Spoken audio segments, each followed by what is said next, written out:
Hi guys, welcome back to my channel. So ഇന്ന് ഞാൻ video എടുക്കണ്ടെന്ന് വിചാരിച്ചതാണ്.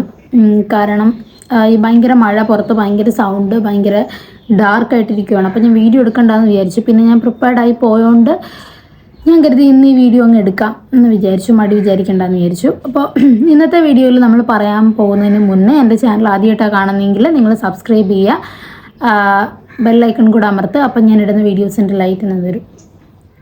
Bell icon കൂടെ അമർത്തുക. അപ്പോൾ ഞാൻ ഇടുന്ന വീഡിയോസ് നിങ്ങൾക്ക് അപ്പം നോട്ടിഫിക്കേഷനായിട്ട് വരും. സോ നമുക്ക് വീഡിയോയിലോട്ട് പോകാം. അപ്പോൾ നമ്മുടെ ഇന്നത്തെ വീഡിയോ എന്ന് പറയുന്നത്, കുറേ പേര് പറയുന്നുണ്ട് ഫേഷ്യൽ ഹെയർ റിമൂവ് ചെയ്ത് കഴിയുമ്പോൾ കുരു വരുന്നുണ്ട്, അല്ലെങ്കിൽ അവിടെ പിഗ്മെൻറ്റഡ് ആവുന്നുണ്ടെന്നൊക്കെ കുറേ പേര് പറയുന്നുണ്ട്. അപ്പോൾ കറക്റ്റായിട്ട് എങ്ങനെയാണ് ഫേഷ്യൽ ഹെയർ റിമൂവ് ചെയ്യേണ്ടതെന്നുള്ളൊരു സ്റ്റെപ്പാണ്, അല്ലെന്നുണ്ടെങ്കിൽ അതിൻ്റെ ഒരു പ്രൊസീജിയറാണ് പറയാൻ പോകുന്നത്. സോ നമുക്ക് വീഡിയോയിലോട്ട് പോകാം. ഓക്കെ, ആദ്യമായിട്ട് നമുക്ക് ഫേസ് ഒരു ജെൻറ്റിൽ ക്ലെൻസർ, അതായത് ഒരു മൈൽഡ് ആയിട്ടുള്ളൊരു ഫേസ് വാഷ് കൊണ്ട് നമുക്കൊന്ന് വാഷ് ചെയ്ത് കൊടുക്കാം. വാം വാട്ടറിൽ വാഷ് ചെയ്യുന്നതായിരിക്കും നല്ലത്. ചെറു ചൂടുവെള്ളത്തിൽ നമ്മൾ കഴുകുന്ന എന്തിനാണെന്ന് വെച്ചാൽ, അപ്പം നമ്മളുടെ ഷേവിങ് കുറച്ചുകൂടി സ്മൂത്ത് ആക്കാനായിട്ട് ഹെൽപ്പ് ചെയ്യും. അപ്പോൾ നല്ലൊരു ഫേസ് വാഷ് ഉപയോഗിച്ച് നിങ്ങൾ നന്നായിട്ട് മുഖം കഴുകുക. മുഖം കഴുകുന്ന എന്തിനാണെന്ന് വെച്ചാൽ, നമ്മുടെ മുഖത്തുള്ള ഡേർട്ടിയും അതേപോലെ തന്നെ ഓയിലും ഒക്കെ ഒന്ന് റിമൂവ് ചെയ്ത് ഫേസ് ഒന്ന് ക്ലീൻ ആക്കാൻ വേണ്ടിയിട്ടാണ് നമ്മൾ ആദ്യം തന്നെ ക്ലെൻസ് ചെയ്യുന്നത്. രണ്ടാമത്തെ സ്റ്റെപ്പ് എന്ന് പറഞ്ഞാൽ നല്ലൊരു മോയ്സ്ചറൈസർ അപ്ലൈ ചെയ്യുക. ഓയിലൊക്കെ യൂസ് ചെയ്യുന്നതിനെക്കാട്ടിലും നല്ലത് നല്ലൊരു മോയ്സ്ചറൈസർ, നിങ്ങൾ യൂസ് ചെയ്തുകൊണ്ടിരിക്കുന്ന നല്ലൊരു മോയ്സ്ചറൈസർ യൂസ് ചെയ്യുന്നതായിരിക്കും ഓയിലിനെക്കാട്ടിലും ഷേവിങ് ക്രീമിനെക്കാട്ടിലും ഒക്കെ കുറച്ചുകൂടെ ബെറ്റർ ആയിട്ടുള്ളത്. അത് കഴിഞ്ഞ് തേർഡ് സ്റ്റെപ്പ് എന്ന് പറഞ്ഞാൽ നിങ്ങളുടെ ഫേസിനെ പാർട്ടീഷൻ ചെയ്യുക. അതായത് ഫോർഹെഡിലും ചീക്സിലും താടിക്കും ഒക്കെ നമ്മൾ സെപ്പറേറ്റ് ആയിരിക്കും, സെപ്പറേറ്റ് ആംഗിളിൽ പിടിച്ചിട്ടായിരിക്കും നമ്മൾ റിമൂവ് ചെയ്യുന്നത്. അപ്പോൾ നിങ്ങളുടെ ഫേസിനെ നിങ്ങളൊന്ന് പാർട്ടീഷൻ ചെയ്യുക.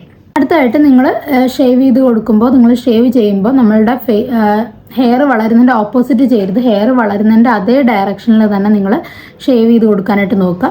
ഷേവ് ചെയ്യുമ്പോൾ ശ്രദ്ധിക്കേണ്ട കാര്യം എന്ന് പറഞ്ഞാൽ, 1-2 വട്ടം സെയിം സ്ഥലത്ത് തന്നെ ഇട്ട് ഇങ്ങനെ വീണ്ടും ഇങ്ങനെ ഉരയ്ക്കരുത്. ഭയങ്കര സ്മൂത്തായിട്ട്, ഭയങ്കര ഫേസിനോട് ചേർത്ത് ക്ലോസ് ആയിട്ട് പിടിച്ച് ചെയ്യാതെ കുറച്ചൊന്ന് ഗ്യാപ്പ് ഇട്ടിട്ട് കുറച്ചിങ്ങനെ മെല്ലെ ചെയ്യാനായിട്ട് നോക്കുക. നിങ്ങൾ ചെയ്ത പോർഷനിൽ തന്നെ വീണ്ടും റേസർ ഇട്ട് ഇങ്ങനെ ഉരയ്ക്കരുത്.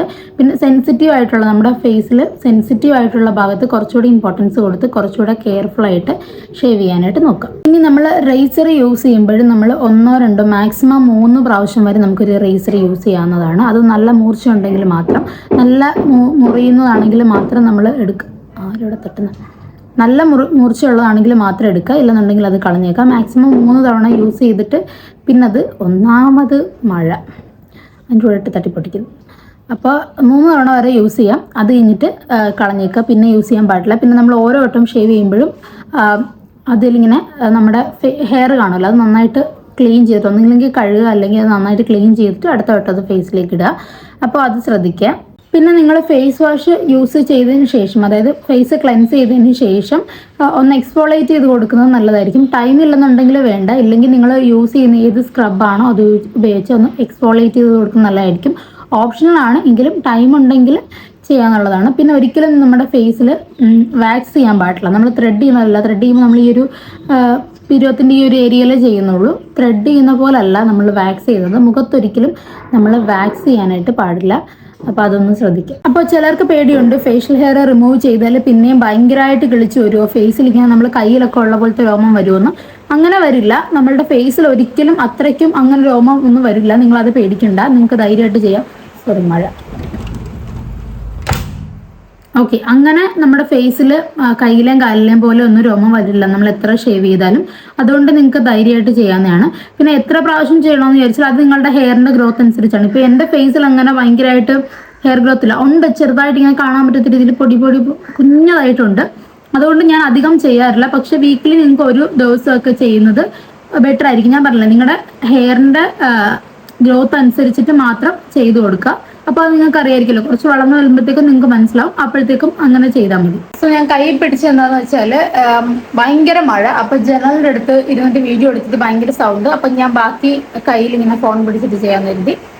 അപ്പോൾ ഹെയർ റിമൂവ് ചെയ്തിട്ടുള്ള ആഫ്റ്റർ കെയർ ഭയങ്കര ഇമ്പോർട്ടൻ്റ് ആണ്. അത് നിങ്ങൾ ചെയ്യാതിരിക്കരുത്. ഹെയർ റിമൂവ് ചെയ്തതിന് ശേഷം നന്നായിട്ട് ഫേസ് നല്ല തണുത്ത വെള്ളത്തിൽ വാഷ് ചെയ്തതിന് ശേഷം ഒരു മോയ്സ്ചറൈസർ യൂസ് ചെയ്യുക എന്നുള്ളതാണ്. ഹെയർ റിമൂവ് ചെയ്യുന്ന ദിവസം മാക്സിമം നിങ്ങൾ മേക്കപ്പ് ഒക്കെ അവോയ്ഡ് ചെയ്യാനായിട്ട് നോക്കുക. അന്നത്തെ ദിവസം ഒരു ബേസിക് ആയിട്ടുള്ളൊരു സ്കിൻ കെയർ മാത്രം ചെയ്താൽ മതി. ഹെയർ റിമൂവ് ചെയ്തിട്ട് നല്ലൊരു മോയ്സ്ചറൈസർ അല്ലെങ്കിൽ എന്തെങ്കിലും ഒരു ക്രീം അപ്ലൈ ചെയ്യാനായിട്ട് നോക്കുക. ദെൻ നിങ്ങൾ SPF ഉള്ള ഏതെങ്കിലും സൺസ്ക്രീൻ കൂടെ യൂസ് ചെയ്യാനായിട്ട് നോക്കുക. അന്ന് നിങ്ങൾ ഉപയോഗിക്കുന്ന ടോണറോ അല്ലെങ്കിൽ സിറംസോ ഒന്നും യൂസ് ചെയ്യാതിരിക്കുക. ജസ്റ്റ് ഒരു മോയ്സ്ചറൈസർ ഇട്ടിട്ട് സൺസ്ക്രീൻ കൂടെ ഇട്ടാൽ മതി. അപ്പോൾ അത് മസ്റ്റ് ആയിട്ടും ചെയ്യുക. ഇല്ലെന്നുണ്ടെങ്കിൽ നിങ്ങൾ ഈ കാണിച്ചതൊന്നും ഒരു പ്രയോജനം ഇല്ലാതെ വരും. സോ അത് യൂസ് ചെയ്യുക. അപ്പോൾ അത്രേ ഉള്ളൂ. ഇതാണ് സിമ്പിൾ ഒരു ടിപ്പ് എന്ന് പറയുന്നത്. നമുക്ക് സ്റ്റെപ്പ് എന്ന് പറയുന്നത് നമുക്ക് വീട്ടിൽ ചെയ്യാന്നുള്ള രീതിയിൽ. സോ കൈ വേദനെടുക്കുന്നത്. അപ്പോൾ ഇത്രേ ഉള്ളൂ. ഭയങ്കര മഴ, അതുകൊണ്ട് ഞാൻ വീഡിയോ എൻഡ് ചെയ്യാണ്. അപ്പോൾ വേറെ എന്തെങ്കിലും ഡൗട്ട് ഉണ്ടെങ്കിൽ കമന്റ് സെക്ഷനിൽ ചോദിച്ചാൽ മതി. സോ ചാച്ചാ bye, see you in my next vlog. By.